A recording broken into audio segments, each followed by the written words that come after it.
Hola a todos, buenas tardes, buenos días, buenas noches tengan quienes estén viendo. Hoy queremos compartirles una información muy importante. Somos estudiantes de la UNAP y en el marco del desarrollo del curso de lectura crítica vamos a realizar junto con ustedes un pequeño debate referente a unas preguntas que se relacionan en los aspectos que la comprensión lectora tiene en su quehacer y en su deber cuando realizamos lectura de cualquier tipo de texto. Entonces, me presento, mi nombre es Alfredo José Mesa Barrios, soy estudiante de licenciatura en inglés con énfasis en lenguas extranjeras.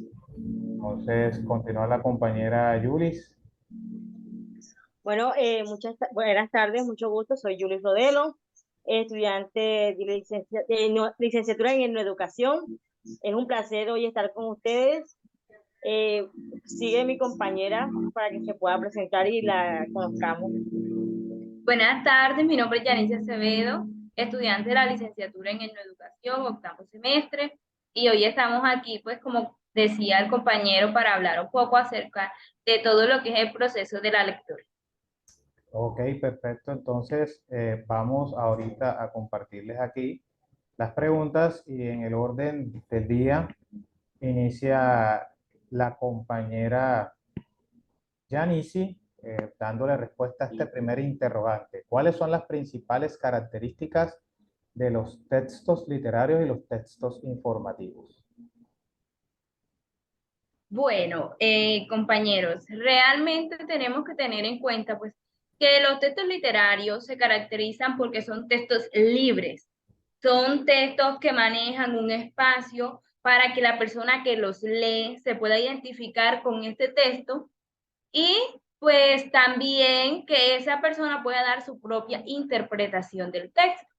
Estos textos además deben cumplir con ciertas normas o con ciertas características como son la función poética, el subjetivismo, el lenguaje y el estilo.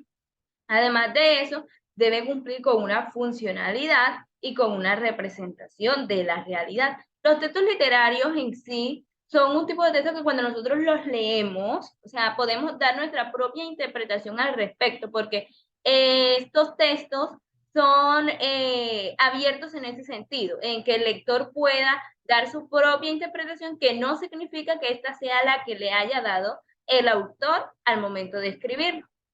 Por otra parte, encontramos que los textos informativos, como su nombre lo indica, ¿verdad? Lo que hacen es informarnos acerca de algo. Cuando nosotros nos informamos acerca de algo, queremos es conocer la verdad, conocer los hechos como realmente sucedieron. Por lo tanto, en el texto informativo, lo que se representa es una información de un hecho, como podemos ver en los periódicos, las diferentes noticias, un hecho que haya sido real. Y la intención de este texto es relatar y poder dar una información que sea real, de algún acontecimiento que haya sucedido. Entonces, este tipo de texto tiene sus principales características también, como son describir situaciones reales, hacer un uso del lenguaje conciso y explícito. ¿Por qué razón? Porque no podemos dar aquí en los textos informativos, no podemos dar un espacio para que haya una interpretación diferente a lo que realmente pasó. Entonces, por lo tanto, se debe usar un léxico que sea apropiado al tema que se está exponiendo para que los lectores puedan comprender este texto y que sea fácil para cualquier tipo de lector al que llegue el texto informativo. Entonces podemos ver las dos diferencias entre ambos textos. Los textos literarios son un estilo libre y de una interpretación diferente a la que le pueda dar el autor. Y los textos informativos son una interpretación real, que no podemos cambiarle el sentido al momento de leer. Entonces, esas serían las dos grandes diferencias entre estos dos tipos de textos. Muchas gracias, compañera Yanisi. Entonces, en ese sentido, continúo yo con la segunda pregunta que dicta, ¿qué diferencia un texto expositivo, o sea, explicativo, de un texto argumentativo? Bueno, un texto expositivo lo que busca es informar o brindar información a las personas a quienes se les va dirigiendo. Este texto se basa en datos reales, datos específicos, pero se comparten de una forma objetiva y nunca se emiten juicios al momento de orientarlos o compartirlos con los demás. Estos se basan en datos estadísticos o datos científicos y tienen solamente la función de informar o de explicar lo que sucede con una situación o con un hecho, pero jamás, nunca trata de ser visto como una verdad absoluta y que los demás vean como una verdad absoluta lo que se está compartiendo con esto. En cambio, un texto argumentativo, citando un ejemplo, por ejemplo, un ensayo, está encaminado a brindar argumentos en contra o en pro de una posición o de un planteamiento que se hace. Y con este se busca convencer o persuadir a quien lee o a quien tiene acceso a este de que lo que se está tratando o lo que se está diciendo en él es verdad, es real, es lo que se debe seguir en forma correcta. Entonces, el texto argumentativo busca convencer, a diferencia del texto expositivo que busca informar. El texto argumentativo se basa por así decirlo, en unos planteamientos sólidos que el autor acomoda o interpreta con la finalidad de que el lector pueda ser convencido. En cambio, y también emite juicios subjetivos, de acuerdo a lo que el autor está pensando. Y en cambio, el texto explicativo o el texto expositivo, como bien se llama, lo que busca es informar, basado en algo real, en algo científico, y solamente se dan argumentos no, posiciones objetivas que en ningún momento buscan o procuran convencer a quienes lo leen o a quienes están teniendo acceso a este mismo. Entonces, en estos puntos radica la diferencia entre estos dos tipos de texto. Entonces, para continuar con el proceso, nuestra compañera Julis va a dar respuesta a la siguiente pregunta.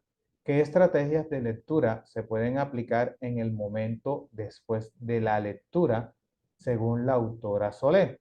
Y en base a esto, tiene un apoyo en una pequeña ayuda didáctica que le brindamos acá. Bueno, compañero, por lo que pudimos aprender en el transcurso del nivel académico de lectura crítica, es que allí nos mostraron varios niveles que tiene la escritora Soler para explicarnos cómo comprender una lectura. Ella nos habló acerca de 3 niveles, el que debemos analizar antes de leer una lectura, el durante, y esta vez estamos explicando qué estrategias o cómo podemos captar o desarrollar lo que el escritor quiere darnos a entender después de haber hecho esa lectura.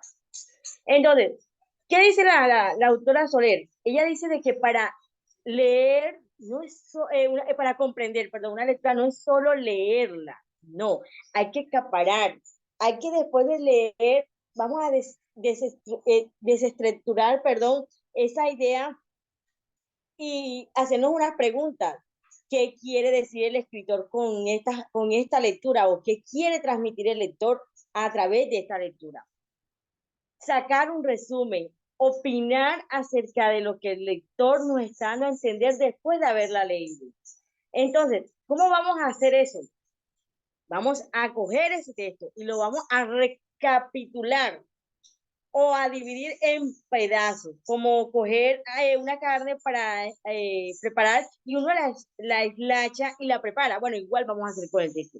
El texto lo vamos a coger y lo vamos a deshacer para poder dar nuestra opinión crítica, coger los objetivos que nos quiere dar ese autor y valorar lo que él nos está proyectando, contrarrestar o decir, mira, ve, yo estoy de acuerdo con este lector por esto y esto, o no estoy de acuerdo con el lector por esto y esto, o argumentar lo que el lector nos está diciendo. Esas son una de las estrategias que la autora Soler nos da para poder comprender lectura que acabamos de ver. Entonces, como usted lo dijo, una de las estrategias a la cual yo debo aportar este trabajo, perdón, es que bueno, según la nivel que el siguiente autor, después de la autora Soler, nos enseña, es a caracterizar ese nivel que después que uno ha desestructurado esa lectura, ha comprendido, se ha preguntado o ha argumentado ese texto, lo que debemos hacer, como dice el autor Cassiani, para avanzar a las estrategias, es caracterizar este nivel de lectura y volverlo a un nivel crítico. Este nivel que vamos a hacer, vamos a comparar esta idea con la que, o a comparar las ideas que el autor nos está dando. El autor dice esto, ¿será correcto? ¿No será correcto? A analizar y comparar nuestras ideas con las que el autor nos está proyectando. Entonces, eso es comprender una lectura, desarrollar unas preguntas a través de esa lectura, darle respuesta a esas preguntas y volver nuestro nivel crítico valorativo ante ese trabajo. Entonces, esas son una de las estrategias o unas características al nivel crítico de una lectura. Muchas gracias, compañera. Bueno, para darle entonces finalización a este pequeño encuentro, debemos darle respuesta a la siguiente pregunta. ¿Qué caracteriza el nivel crítico valorativo según Cassani? A esta pregunta le hemos dado una respuesta unificando criterios. Entonces, yo voy a hacer la lectura de la respuesta y ya las compañeras o mi persona podremos hacer un pequeñito aporte a lo que se está planteando acá. Entonces, ¿qué características se plantean en este nivel crítico? Bueno, el nivel crítico valorativo radica en el hecho de reconocer y diferenciar los planteamientos ideales de los autores y del sujeto que lee para aprender e informarse correctamente sin estar incurriendo en la influencia que puedan llegar a tener la información sobre lo que decepcionan, sobre los que recepcionan, disculpen, la información.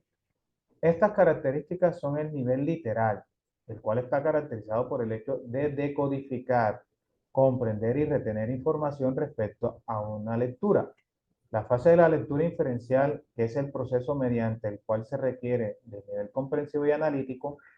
La fase de la lectura detrás de las líneas, que es donde se realiza el proceso de la lectura crítica, es en donde se da un diálogo entre lo que lee el autor y el autor del texto. Perdón, lo que lee el lector, perdón, y el autor del texto. Entonces, en sí, es como estas características nos brindan la posibilidad de hacer un análisis, una evaluación de lo que hemos leído, plantear nuestros argumentos y llegar a pensar si lo que dice el autor está correcto, está mal, o si nos sirve o no nos sirve de acuerdo a las experiencias o los conocimientos que tengamos previamente. Entonces, la compañera Yanisi va a acotar algo, va a anotar algo también.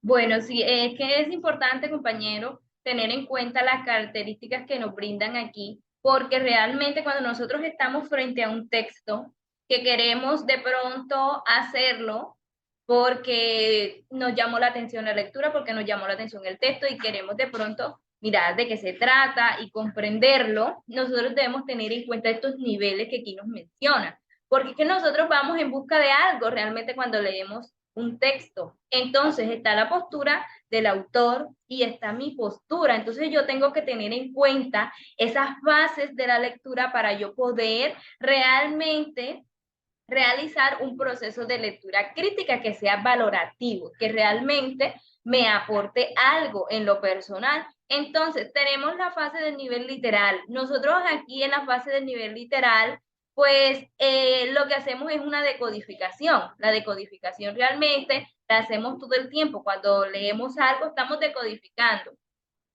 Pero también hacemos la parte de la comprensión y la retención de la información. Ese es el primer nivel, el nivel literal. Luego continuamos con la fase de la lectura inferencial, que es ese proceso mediante el cual se requiere del nivel comprensivo y analítico. Es aquí donde yo empiezo a cuestionar este texto es donde yo empiezo a analizar qué me quiere decir a mí ese texto y de qué manera yo voy a identificar esa información que me está brindando el texto. Y por último tenemos la fase de la lectura, que es detrás de las líneas. Cuando yo leo detrás de las líneas es cuando yo realizo ese proceso crítico, valorativo, donde yo entro a dialogar con ese texto y con el autor de ese texto. Aquí no solamente implica pues lo que quiso transmitirme el autor, sino también lo que yo creo que transmite el texto y lo que realmente me está transmitiendo el texto en conjunto con lo que quiso transmitir el autor. Entonces, esa parte de esas tres fases es realmente importante para que nosotros podamos llegar a esa fase crítica valorativa de la lectura, comprensiva como tal. Muchas gracias, Gracias. compañera Yanisi. La compañera Yulis, ¿quiere anotar algo? Así es, compañera. Es más, quiero agregar algo. No solamente al leer este nivel, a llegar a este nivel, perdón, vamos a mirar lo que nos sirve y lo que no nos sirve de un texto. No. Bueno, sí, perdón. Pero aparte de eso, también vamos a juzgar. ¿Por qué? Porque podemos leer un texto de un proceso, supongamos un ejemplo, de una persona que es un violador de niños.